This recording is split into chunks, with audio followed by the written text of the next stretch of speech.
Hi, this is ரசூல். நான் health advisor. நம்ம இப்போ எதை பத்தி பார்க்க போறோம் அப்படின்னு பார்த்தீங்கன்னா, நம்மளோட லைஃப்ல எல்லாருமே காமனா ஃபேஸ் பண்ணக்கூடிய ஒரே ஒரு டிசீஸ் அப்படின்னு பார்த்தீங்கன்னா டயபெட்டிக்னா என்ன? நம்மளோட பிளட்ல சுகர் குளுக்கோஸ் லெவல் அதிகரிக்கும் போது இந்த டயபெட்டிக் வருது. ஸோ இந்த டயபெட்டிக் மொத்தம் 4 வகையா பிரியுது. இந்த 4 வகையில ஃபர்ஸ்ட் பாத்தீங்கன்னா டைப் 1 டயபெட்டிக். டைப் 1 டயபெட்டிக்னா கருவுற்ற குழந்தையில இருந்து ஒரு 15-20 வயசுக்குள்ள இருக்க குழந்தைகளுக்கு வர்றதுதான் டைப் 1 டயபெட்டிக்.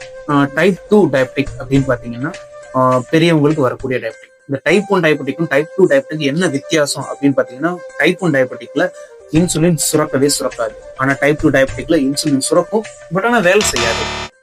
மூணாவது பார்க்க போறது என்ன அப்படின்னு பாத்தீங்கன்னா ஜெஸ்டேஷனல் டைப். ஜெஸ்டேஷனல் டயபெட்டிக் அப்படின்னு பாத்தீங்கன்னா பிரெக்னன்சி காலத்துல வரக்கூடிய டைப்.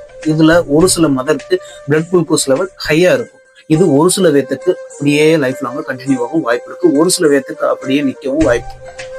நாலாவது நம்ம பார்க்க போற டயபெட்டிக் அப்படின்னு பாத்தீங்கன்னா மியூட்டேஷனல் டயபெட்டிக். அப்படின்னா பரம்பரையா வரக்கூடிய டயபெட்டிக். அதாவது இந்த பரம்பரையா வரக்கூடிய டயபெட்டிக் பாத்தீங்கன்னா நம்மளோட பேங்க்ரியாஸையும் பண்ணலாம். சோ இந்த 4 விதமான டயபெட்டிக் இருக்கு. இந்த 4 விதமான டயபெட்டிக்கை நம்ம எப்படி கட்டுப்படுத்துறது? நம்ம கட்டுப்படுத்துறதுக்கு பெரிய ட்ரீட்மெண்ட் எடுக்கணும்னு அவசியம்.